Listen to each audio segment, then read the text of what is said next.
¿Cómo, amor? Más o menos así.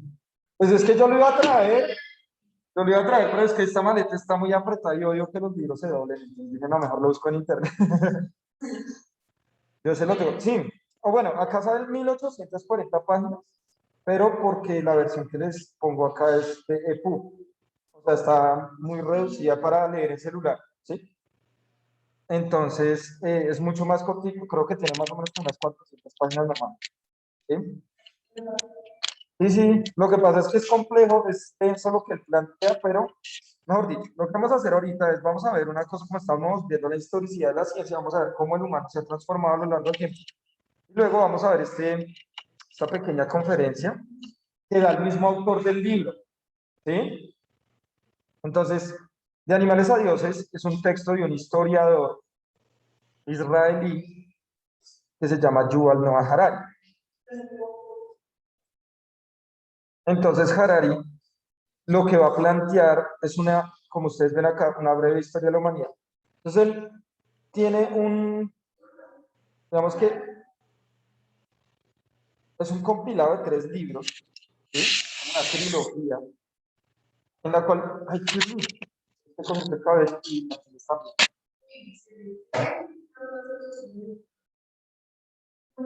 Tienen que coger ese cabello, mamá. ¿Por qué?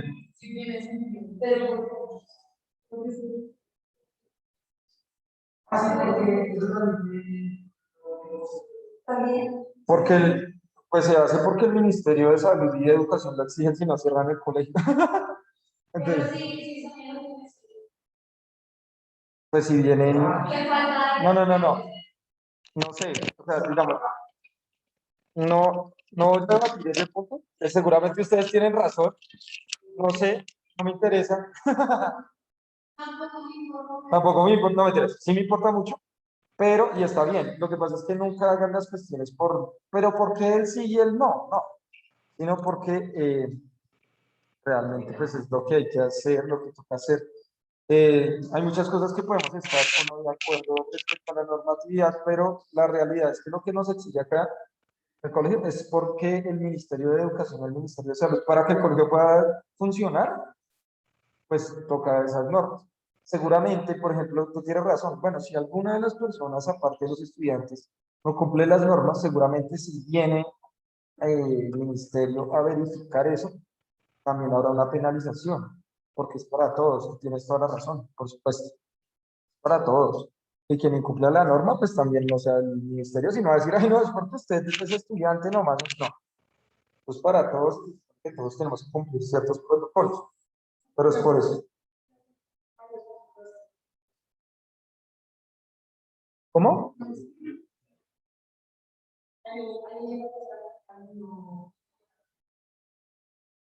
Sí, claro, pues digamos, se supone que lo que pasa es que el cabello suelto se te cae al rostro. Entonces ahí pueden quedar partículas de saliva y eso. Entonces cuando lo muevas, pues se puede dispersar. Es por eso. Y por eso, pues ninguna persona que tenga el cabello largo, pues podría tenerlo. O toca que se lo recoja, se lo peine o algo así. Para que no disperse. Pero bueno, entre esas muchas cosas, Yuval Noah Harari, en este texto de Animales a Dioses, breve historia de la humanidad, nos hace un recuento de cómo más o menos el humano empezó a transformarse hasta crear varios momentos importantes. ¿Listo? Entonces, ¿qué nos ayuda a leer esta primera parte? Puede ser virtual o presencial. Aquí Ardi, listo. ¿Lo aumento más? ¿Lo aumento más? Y todo bien.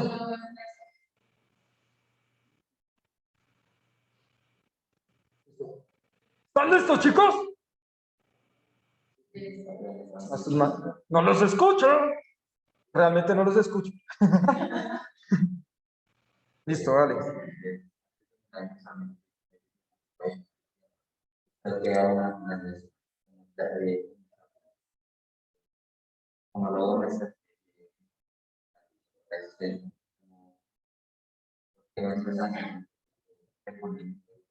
Recolectores, papu.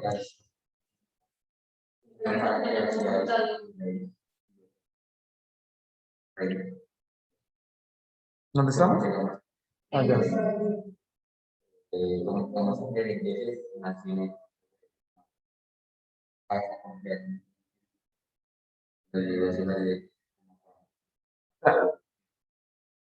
Pregúntame la hora.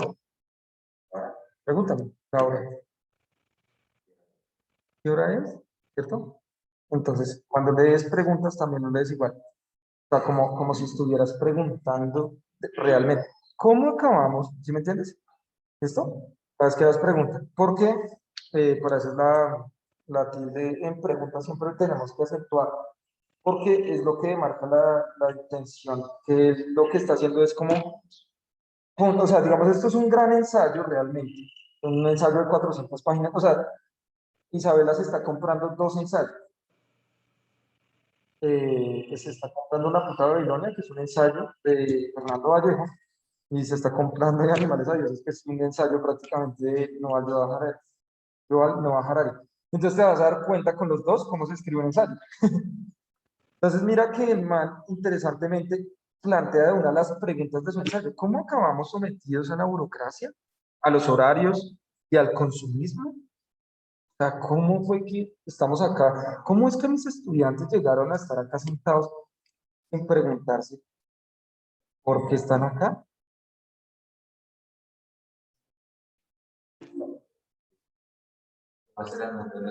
¿Y cómo será? Muy bien, caray.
Listo, muy bien.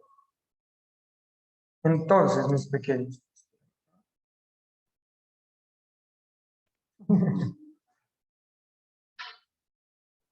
Entonces, miren que en este libro, pues él hace como un recorrido. Él es uno de los primeros eh, académicos que empiezan a trabajar de forma integral todas las disciplinas. Entonces, él se mete con la física, la biología, la química, la economía, estudios sociales, tal, pero él es historiador para lograr entender cómo es que el humano ha llegado a ser lo que es. Entonces, como ustedes ven ahí, él habla de tres revoluciones. La primera se llama la revolución cognitiva. Recuerden que no es lo mismo que las revoluciones industriales. Ya les digo por qué. La primera es la revolución cognitiva. La segunda se llama la revolución agrícola. Y la tercera se llama la revolución científica. Las revoluciones industriales están dentro de la revolución científica. ¿Listo? Allá cuando el hombre empieza, digo el hombre en términos del machismo científico también, empieza a manipular la naturaleza para poder conocerla, pero también para modificarla, ¿sí? Y estar por encima de ella. Por eso es que el libro se llama De animales a dioses. ¿Listo? Pues vamos a imaginar, vamos a abrir, así como haría Bob Esponja, la imaginación. ¿Sí? Entonces, vamos a imaginar lo siguiente. Años antes del presente, hace 13.500 millones de años, aparece la materia y la energía, que es el inicio de la física. ¿Listo? Ese proceso de la aparición de la materia y la energía lo llamamos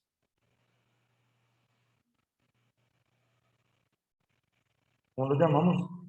Muy bien, papu. El Big Bang. Cuando aparece el Big Bang, se enfría esa materia. Hace 13.500 millones de años también.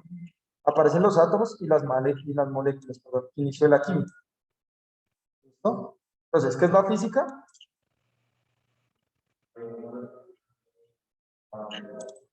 Listo, el estudio de la materia y la energía. Muy bien. ¿Qué es la química? ¿Cómo? Listo, el estudio de la materia, de los átomos. ¿Listo?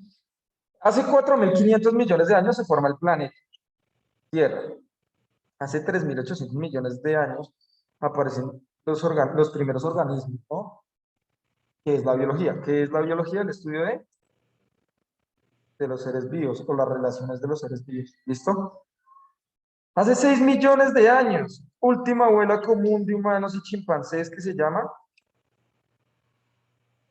los científicos le dieron nombre, es un Australopithecus. Empieza por L. L. Lucy. ¿Sí? A ver.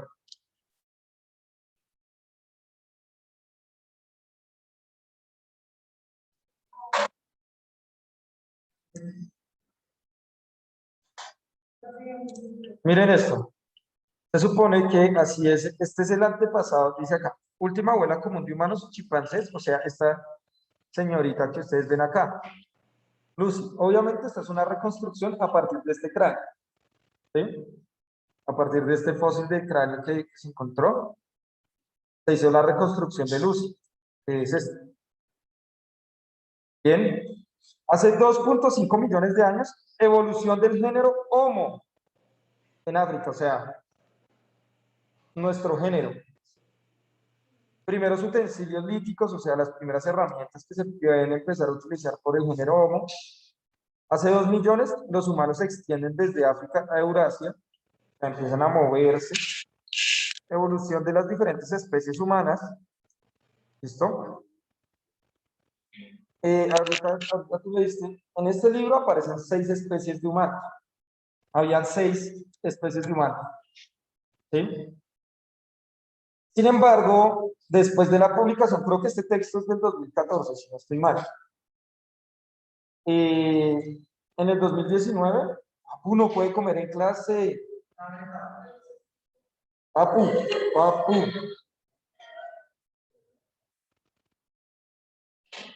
Entonces, tú habías escuchado, por ejemplo, Homo neanderthalis, ¿sí? Homo erectus, ¿cierto? El más conocido somos nosotros, que es el único que vive. Se supone que habíamos 9 tipos de humanos. 9. Y no se sabe cómo, pero Harari en este texto supone que el Homo sapiens era el más violento de todos. Por eso lo que vimos ayer, ¿sí o no? O sea, no hemos olvidado nuestro rasgo animal.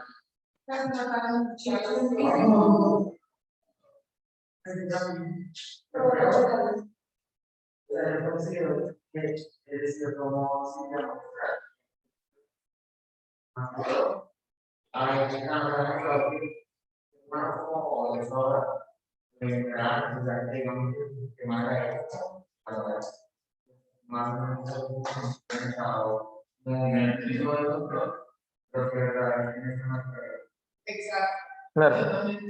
Digamos que eso es muy importante lo que tú dices, y ya ahorita lo vamos a ir analizando con lo que se denomina el lenguaje. Porque acá nos va a hablar un poco del lenguaje. ¿Listo? ¿Y qué pasa con esto? Digamos, vamos a abordar de una vez ese punto. Dice, los neandertales aparecen por evolución en Europa y Oriente Próximo. ¿Listo? Y ojo con esto, hace 300.000, perdón, años, se hace el uso cotidiano del fuego. ¿Qué permitió el fuego?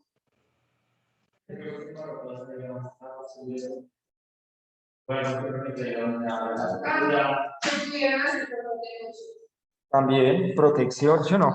Pero resulta que Harari Es uno de los elementos más importantes de este texto. El fuego permitió pues que los humanos transitorios a los animales Se sintieran. bueno, sí, Porque sin plantas no pueden vivir. Sí, porque sin plantas no pueden vivir.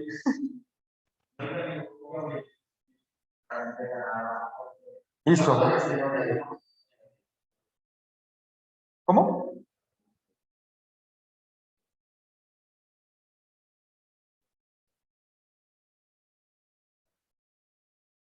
Claro, listo. Pero miren lo que dice este mancito, es muy interesante. Él dice, vean, todos los animales y plantas todo el tiempo están pensando en sobrevivir, en buscar glucosa para poder alimentarse, ¿sí? En tener que subsistir a cada momento, reproducirse, lo que sea. Pues resulta que cuando el humano empezó a manipular el fuego, pues él sencillamente tenía que coger una rama con fuego y prender un bosque entero. ¿Qué pasaba cuando encendía con fuego todo el bosque? Pues que las plantas, animales y todo lo que había ahí alrededor se incineraba y él se lo podía comer. Entonces él ya no tenía que cazar comida ni buscar plantas ni nada, sino que toda la comida estaba ahí. Eso es lo que plantea Harari. Y entonces él dice que eso fue lo que le permitió al humano tener tiempo libre. En ese tiempo libre, o sea, nos han enseñado históricamente que el tiempo libre es muy malo, ¿no? Es como, y tras del hecho, por eso la sociedad colombiana odia la lectura, porque la lectura en Colombia es vista como un castigo, y este chino no está haciendo nada, póngase a leer, y siempre por eso es punitiva la lectura en Colombia. Y entonces usted le da pereza leer porque usted siempre lo obligaron, o sea, le cargaron simbólicamente que la lectura es un castigo. Entonces cada vez que usted le toca leer, pues, lo relaciona, cuando le decían, no, este chino es severo vago, póngase a leer. Pero es por eso, ¿sí? O sea, nosotros lo asociamos a una experiencia fea. Entonces, en ese tiempo libre, que es muy bueno, o sea, tener tiempo libre realmente es buenísimo porque nos permite pensar, ¿sí? Nos permite pensar. En ese tiempo libre, el humano tuvo la posibilidad de transformar su forma de comunicación. Entonces ya empezó a ser más especializada. Esa forma de comunicación empezó a volverse algo que se llama el lenguaje. Entonces miren esto. Dice que hace 200.000 años aparición del Homo sapiens por evolución en África Oriental. Y hace 70.000 años aparece la primera revolución, se llama la revolución cognitiva. Aparición del lenguaje ficticio. Entonces nosotros ya tenemos un lenguaje que nos va a empezar a crear ideas. Y nosotros vamos a empezar a pensar un poco porque el lenguaje se complejiza. Entonces ya empezamos a usar símbolos y signos que van a ser totalmente elaborados y nos van a permitir ese ejercicio del pensamiento. ¿Sí? El lenguaje no es lo mismo que la lengua, ni que el idioma. ¿Sí? O sea, el idioma es, por ejemplo, el español. La lengua es el tipo de español que hablamos. ¿Sí? Nuestra lengua es este español, digámoslo, bogotano. Claro, claro. Pero el lenguaje es mucho más amplio, o sea, el lenguaje es cultura, porque el lenguaje no es solo hablar, sino el lenguaje es escritura, es... ¿Cómo?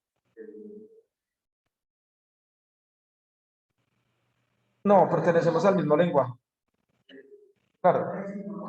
Incluso el lenguaje nos une incluso con España. No es solo el idioma,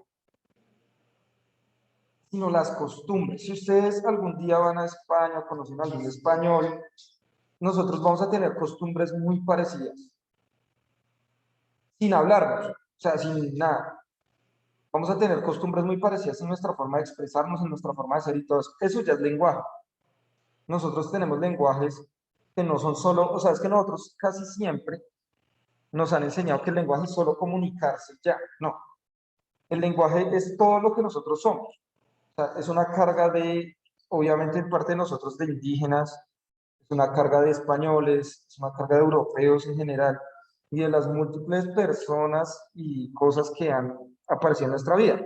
Nosotros las representamos, ¿sí? Entonces miren que lo más grande es el lenguaje. El lenguaje crea la cultura. Dentro del lenguaje, ¿cierto?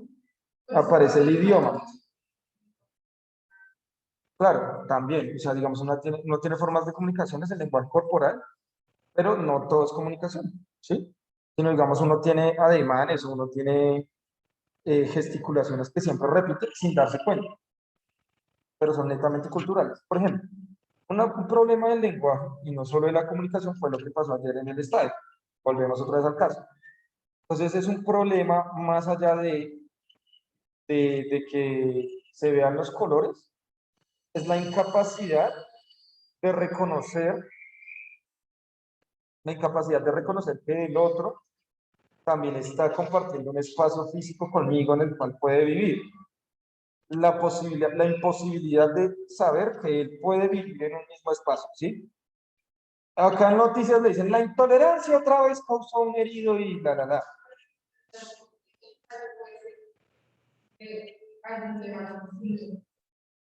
¿De algún tema que qué? Ahora, obvio. Y claro, ustedes lo decían. Yo hoy, creo que hoy, cuando llegue a la casa, les subo el videito de cómo tienen que hacer bien el ensayo, ¿listo? Yo les voy a poner una pregunta, pero esa pregunta no es de obligatoria respuesta, sino es más bien para que ustedes orienten su tema y ustedes mismos plantean su propia pregunta del ensayo. ¿Listo? Entonces,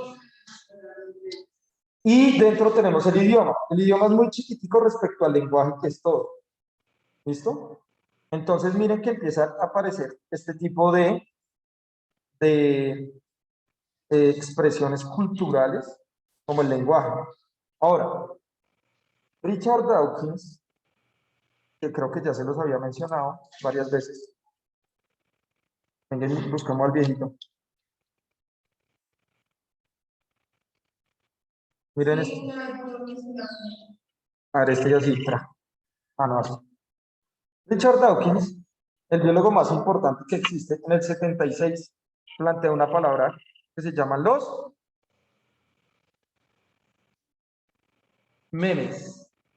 ¿Listo? Memes. Memes, así como los de Facebook. Memes. En inglés, ¿ustedes se acuerdan de Mendel, sí o no? De Gregor Mendel, los genes y todo eso. Mendel propone esta palabra que se llama gene. Gene. Eso lo escribe Mendel así, tal cual. Cuando Richard Dawkins escribe un libro que se llama El gen egoísta, donde dice que, él dice, vea, los seres vivos no sobreviven porque sí, sino son los genes los que crearon máquinas para poder sobrevivir. ¿Quiénes quieren sobrevivir? Los genes. Por eso el libro se llama El gen egoísta. El que quiere sobrevivir realmente es el gen. Por eso creó máquinas llamadas seres vivos para poder vivir. Y si ustedes miran, todos los seres vivos tenemos genes. Lo lograron. Los genes están perpetuándose en el tiempo, ¿sí? ¿De quién es este celular? ¿Quién es esa imagen de fondo? Que está así. ¡Ah! Ah, ok.